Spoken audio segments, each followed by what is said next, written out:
And yet that show did go on August 2nd, 1979, is a day I'll never forget either. Mike Green and I both grew up in New York at about the same time, and that was the day that Thurman Munson was killed in a plane crash. And it, like this day, is one of those that will stick in your memory for as long as you live. You know, I really, really love my job. I don't love it today. Don't want to be here. Don't want to be on First Take. Don't really want to talk to anybody, to be quite honest with you. I just know that, you know, you have a job to do and you have to do it. And more importantly, Kobe was the kind of person that would want you to do your job. Last 2.5 years been incredibly rough for me. I lost my mom for game 1 of 2017. First call was from Shaquille O'Neal at 6:30 in the morning. Second call was from Kobe Bryant. Literally about 20, 25 minutes apart.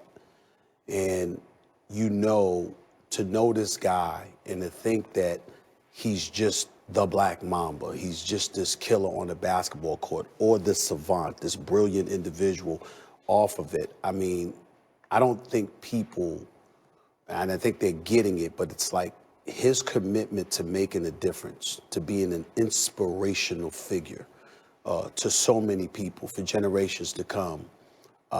It's hard to put into words. He was in Beijing at the Olympics in China, and the relationship with him, LeBron James, D. Wade, and others, you guys know that just grew from there. You know, giving them advice and espousing words of wisdom upon them, and you know, in terms of business and beyond, not just about the game of basketball, but so much about the game of life. This is not an accident. You know, you haven't heard much. You saw the video from D. Wade. You know, you haven't heard from the Chris Pauls that much. You haven't heard from LeBron James that much. You haven't heard from Carmelo Anthony. You will hear from them. They're devastated. They're devastated. They lost a brother. And there's so many guys in the NBA community that you know, they valued Kobe for so many reasons beyond what we even know. And it's just to know him and to know what his family meant to him, what his daughters mean to him, what his wife means to him. And to know that his daughter was with him. I mean, he walked around bragging about her every chance he get. And I don't mean it in a bad way. He was so proud. And she had so much promise. And to be 13 years of age and for her to be gone as well, to know what they went through, to imagine what they went through, rather, it's unimaginable, it's devastating, it's just hard to put in words. I was in bed last night thinking about that. I have a daughter in 16 months now. And if I were in that situation, I would hold my daughter and just say, Lord, take me. Yeah. Like, let my daughter, I can't imagine what that experience was like. And, you know, I know there's 7 other victims, and we need to prayers for their families too, because they've gone through it. Yeah.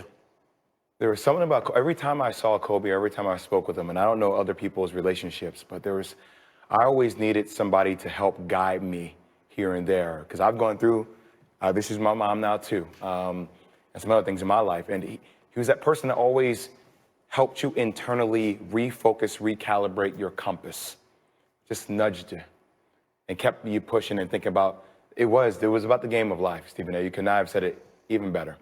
You know, we all process these things differently and in our own unique ways. And I didn't know him nearly as well as you did. Somehow sitting here talking about him actually makes me feel better, and remembering some of the memories both on and off the court. Again, these things strike us all differently. But let's talk a little bit about that relationship with his daughter, because it's such an important part of this story, of course, and the tragedy and the ways in which his daughter seems to have brought him back to basketball. He retired from basketball and he seemed to take a step away. And it was through his daughter's love of the game, it appears, that he really came back to basketball in so many ways. So uniquely, each of us up here have daughters. My youngest daughter is 13.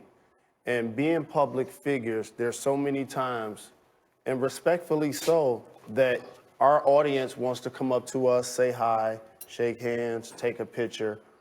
And usually that could be at the expense of the person that you're with, your mate, your kids, a family member.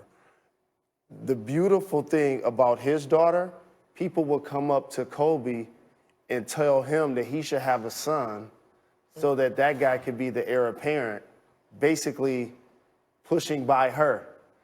And she would raise her hand and say, that's why I'm here, to carry on the legacy.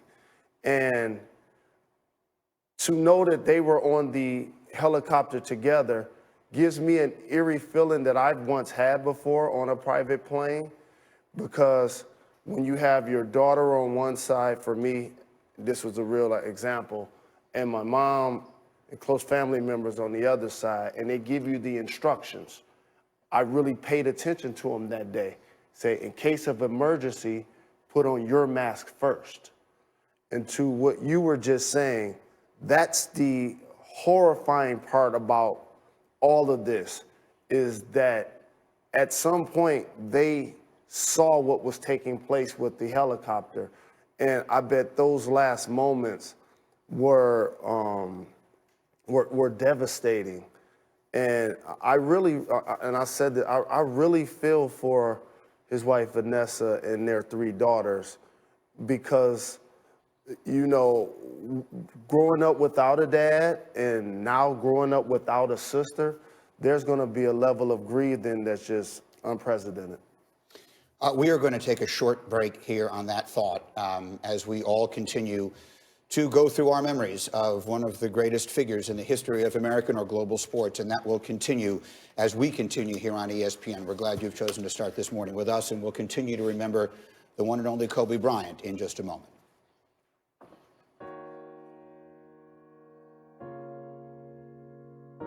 Mike Greenberg, Laura Rutledge. We're here from Get Up, and we are delighted to have Jay Williams and Jalen Rose and Stephen A. Smith with us this morning, as we will spend this morning remembering Kobe Bryant, one of the great heroes and one of the great stars in the history of American or international sports. And we will hear from all of these analysts and friends of Kobe Bryant's in just a moment. TJ Holmes from ABC News has been on site covering the events for us, and he joins us now from Calabasas with the latest. TJ, good morning. Hey, good morning to you, Greeny. And you might have seen this yesterday, but the phrase, "Dear God," was trending on Twitter. People were saying, "Dear God, not Kobe. Dear God, don't let this be true." People essentially in disbelief that this global icon, this cultural icon could be gone. The investigation into the crash, which happened in the hills of this neighborhood behind me, is underway now. But what we do know is that Kobe died doing something that he has done countless times: take a helicopter to get around LA. And he died doing something he loved. He was taking his daughter to her basketball game. Shock and heartache around the world at the news. Kobe Bryant, dead at 41 years old, killed Sunday when the helicopter he was in crashed in the hills of Calabasas, California. Also on board, his 13-year-old daughter, Gianna, and 7 others on their way to Kobe's Mamba Sports Academy in Newbury Park for Gianna's basketball game. Kobe was expected to coach. This photo was taken at the gym filled with kids who'd been awaiting Kobe's arrival. They kneeled on the court upon hearing the news. Kobe's helicopter took off from Orange County just after 9 a.m. for what was expected to be a short trip. But at 9:45 a.m., tragedy. The helicopter crashed into the foggy hills. Visibility 2.5 miles with haze, ceiling 1,100 overcast, temperature 122.8. Before the crash, the LAPD grounded all police helicopters, saying weather conditions did not meet the standard for flight, though it's unclear if weather played any role in the crash. We are learning this morning there was an unusual rapid loss of altitude and increase in airspeed seconds before the crash. The NTSB and the FBI are both at the crash site investigating. Kobe often used helicopters to get around L.A. Here he is in 2016, even regularly taking his own helicopter to home games during the NBA season. He loved being in that helicopter. He certainly was never really concerned about it. For him to be gone, particularly through these means, is incredibly tragic. Just weeks ago, Kobe and Gianna, known as Gigi, were spotted at a Brooklyn Nets game having a father-daughter courtside moment that went viral. I love this. Fans showed love for Kobe at the Staples Center, and tributes continue to pour in for the man his fans lovingly call the Black Mamba. Kobe Bryant has hit a shot at the buzzer! Former teammate Shaquille O'Neal tweeting, "There's no words to express the pain I'm going through with this tragedy of losing my niece, Gigi, and my brother. I'm sick right now." And Magic Johnson called Kobe the greatest Laker of all time. During Sunday's games, players paid tribute, many of them holding back tears. The San Antonio Spurs and the Toronto Raptors among many of the teams who took a 24-second violation at the start of the game to honor Kobe, who famously wore number 24. The NFL Pro Bowl also quickly turned into a tribute. One of the greatest to ever take the court, the proud father of 4 daughters transcended sports, telling me he wanted a legacy beyond basketball. That's been what we do. That's not who we are. We've all been something more outside of our craft. And we look forward to continuing to grow and continuing to evolve as people. And Greeny, the FBI will be joining the NTSB in investigating this crash, and you better believe, yes, that weather, in fact, will be a major part of this investigation. There was heavy fog and some weather conditions that kept the local police here from even putting their helicopters up, so that'll be a part of it. But for now, a lot of just disbelief in trying to understand how this is possible, that this man, not in the prime of his career, but it seems the prime of his life, is now gone, Greeny. It's TJ Holmes with the very latest from Calabasas. We appreciate this very much, TJ. Thanks. Yeah. Now, as TJ mentioned, Kobe and Gianna were on their way to a youth basketball game at the Mamba Sports Academy. On board the helicopter was Orange Coast College baseball coaching legend John Altobelli, his wife and his daughter, Christina Mauser, a basketball coach at an Orange County, California private school and mother of 3. The pilot and 2 other victims remain unidentified. Meanwhile,